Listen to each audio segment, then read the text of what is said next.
Hello students. तो आज की क्लास में हम स्टडी करने वाले हैं इलेक्ट्रोकेमिस्ट्री के एक बहुत ही इम्पोर्टेंट टॉपिक की। और हमारा टॉपिक है मानक इलेक्ट्रोड विभव, स्टैंडर्ड इलेक्ट्रोड पोटेंशियल। इससे पहले लेक्चर में हमने स्टैंडर्ड जो हमारा इलेक्ट्रोड पोटेंशियल है, जो इलेक्ट्रोड विभव है, उसको हमने बहुत अच्छी तरीके से समझा है, उसकी स्टडी की है।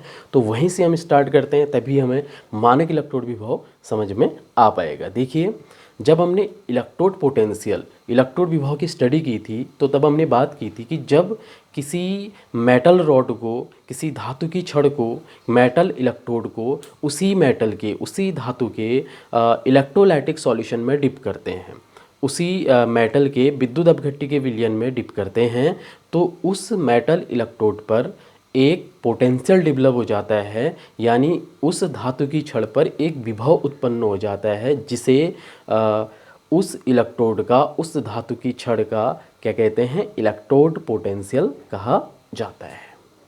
For example, zinc zinc electrode को जब हम जिंक सल्फेट के विलयन में इस तरीके से अगर डिप कर देते हैं, तो जिंक के रॉड पर एक पोटेंशियल डेवलप हो जाता है, एक विभव उत्पन्न हो जाता है। तो उस विभव को ही, उस जिंक इलेक्ट्रोड का इलेक्ट्रोड विभव कहा जाता है। यानी जब भी हम किसी इलेक्ट्रोड को, किसी मेटल इलेक्ट्रोड को उसी मेटल के विद्युत अपघट्य के विलयन में डिप करते हैं, इलेक्ट्रोलाइटिक सॉल्यूशन में डिप करते हैं, तो उस इलेक्ट्रोड पर एक विभव उत्पन्न हो जाता है, एक पोटेंशियल डेवलप हो जाता है। उस विभव को उस इलेक्ट्रोड का इलेक्ट्रोड विभव कहते हैं। ठीक है, ये विभव क्यों जनरेट होता है, क्यों उत्पन्न होता है, इस पर हमने पहले लेक्चर में बात की हुई है। ठीक है, लेकिन आज का जो हमारा कंसेप्ट है, जो टॉपिक है, वह है मानक इलेक्ट्रोड विभव, स्टैंडर्ड इलेक्ट्रोड पोटेंशियल। तो इलेक्ट्रोड विभव को हम जानते हैं, ठीक है, लेकिन आज का टॉपिक है मानक इलेक्ट्रोड विभव। चलो एक छोटे से एक्सपेरिमेंट के थ्रू से समझते हैं मानक इलेक्ट्रोड विभव को, स्टैंडर्ड इलेक्ट्रोड पोटेंशियल को। मेरे पास दो स्टूडेंट्स आए और मैंने उनको दो कॉपर के इलेक्ट्रोड दे दिए। मान लीजिए दो कॉपर के इलेक्ट्रोड हैं, कॉपर रॉड हैं।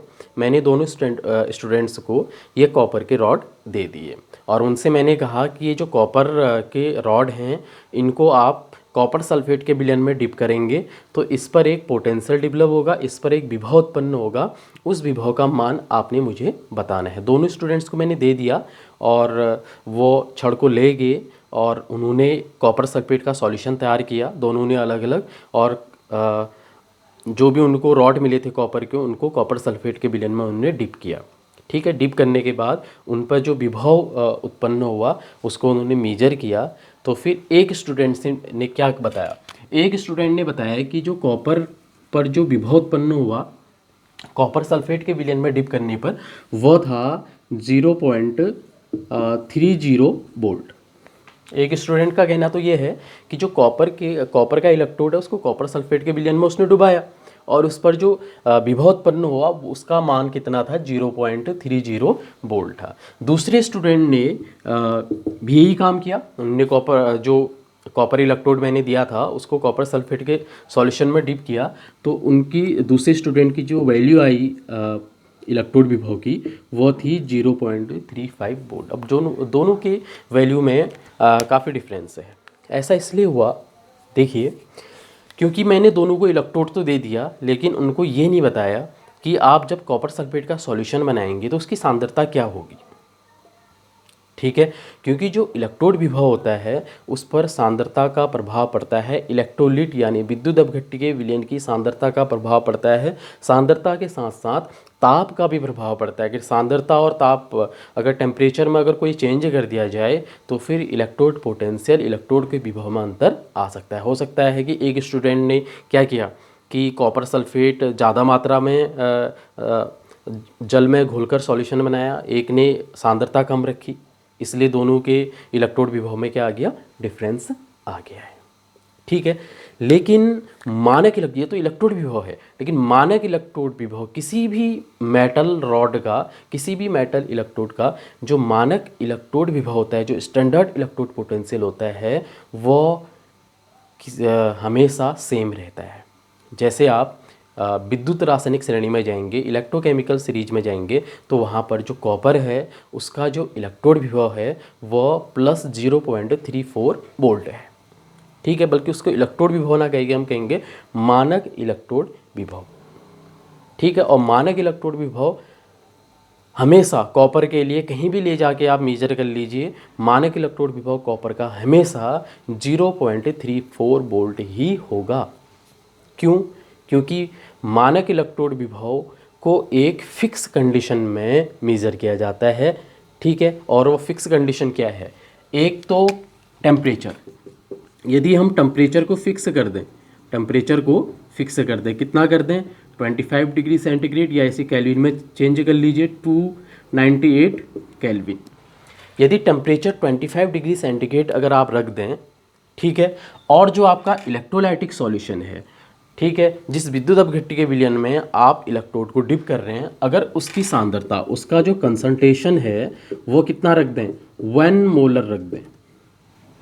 ठीक है, टेम्परेचर 25 डिग्री सेंटीग्रेड हो और जो विद्युत अपघट्य के विलयन की सांद्रता है वो 1 मोलर अगर है, ऐसी कंडीशन में अगर आप किसी मेटल इलेक्ट्रोड को उस विद्युत अपघट्य के विलयन में डिप करते हैं, उस पर जो विभव उत्पन्न होगा वो इलेक्ट्रोड विभव नहीं, बल्कि वो मानक इलेक्ट्रोड विभव कहलाता है। और जो आपकी विद्युत रासायनिक श्रेणी है उसमें जैसे जिंक के लिए इलेक्ट्रोड विभव कितना है? -0.76 वोल्ट, या कॉपर के लिए +0.34 वोल्ट, या हाइड्रोजन के लिए 0 वोल्ट। ये क्या है? ये मानक इलेक्ट्रोड विभव है। यानी फिक्स कंडीशन में टेम्परेचर 25 डिग्री सेंटीग्रेड, विद्युत अपघट्य के विलयन की सांद्रता कितनी है? 1 मोलर। ऐसी स्थिति में अगर आप इलेक्ट्रोड को विद्युत अपघट्य के विलयन में डिप करते हैं तो उस इलेक्ट्रोड पर जो विभव उत्पन्न होगा उसको कहते हैं मानक इलेक्ट्रोड विभव, स्टैंडर्ड इलेक्ट्रोड पोटेंशियल। तो दो बातें आप दिमाग में रखिएगा। मानक इलेक्ट्रोड विभव क्या है? यदि टेम्परेचर 25 डिग्री सेंटीग्रेड है, विद्युत अपघट्य के विलयन की सांद्रता 1 मोलर है, ऐसी कंडीशन में अगर आप किसी इलेक्ट्रोड को उस इलेक्ट्रोलाइटिक सॉल्यूशन में डिप करते हैं तो उस पर जो भी पोटेंशियल डेवलप होगा, जो भी विभव उत्पन्न होगा, उसको मानक इलेक्ट्रोड विभव कहते हैं। ठीक है बच्चों, तो देखिए अब बात आती है कि मानक इलेक्ट्रोड विभव मैंने दोनों स्टूडेंट्स को मेजर करने के लिए तो कह दिया, लेकिन इसको मेजर कैसे करेंगे? कैसे मापते हैं? कैसे पता लगेगा कि मेरे पास एक कॉपर इलेक्ट्रोड है, मैंने टेम्परेचर 25 डिग्री सेंटीग्रेड कर दिया और सांद्रता भी 1 मोलर कर दी और इसको कॉपर सल्फेट के विलयन में डिप भी कर दिया, लेकिन अब मैं इसे मेजर करना चाहता हूँ। ठीक है, बुक में तो मैंने पढ़ा है कि +0.34 वोल्ट होता है, लेकिन मैं इसे मेजर करना चाह रहा हूँ। तो मेजर करने के लिए क्या करेंगे? देखिए, मेजर अगर आप वोल्टेज को मेजर करने जा रहे हैं, विभव को मापने जा रहे हैं, विभव तो आप तभी माप पाएंगे जब इलेक्ट्रिसिटी फ्लो होगी, जब विद्युत धारा का प्रवाह होगा, तभी आपका वोल्टमीटर काम करेगा। ठीक है, कि आपके पास एक कॉपर सल्फेट का सॉल्यूशन है, उसमें आपने कॉपर के इलेक्ट्रोड को डिप कर दिया, अब आप इसका सीधे इलेक्ट्रोड विभव या मानक इलेक्ट्रोड विभव नहीं माप सकते हैं। ठीक है, अगर आपको मापना है तो फिर आपको इलेक्ट्रिसिटी फ्लो करानी पड़ेगी, विद्युत धारा प्रवाह कराना पड़ेगा, और विद्युत धारा तो प्रवाह तभी होगा जब आपको इस तरह का सिस्टम बनाना पड़ेगा, यानी पूरा सेल बनाना पड़ेगा।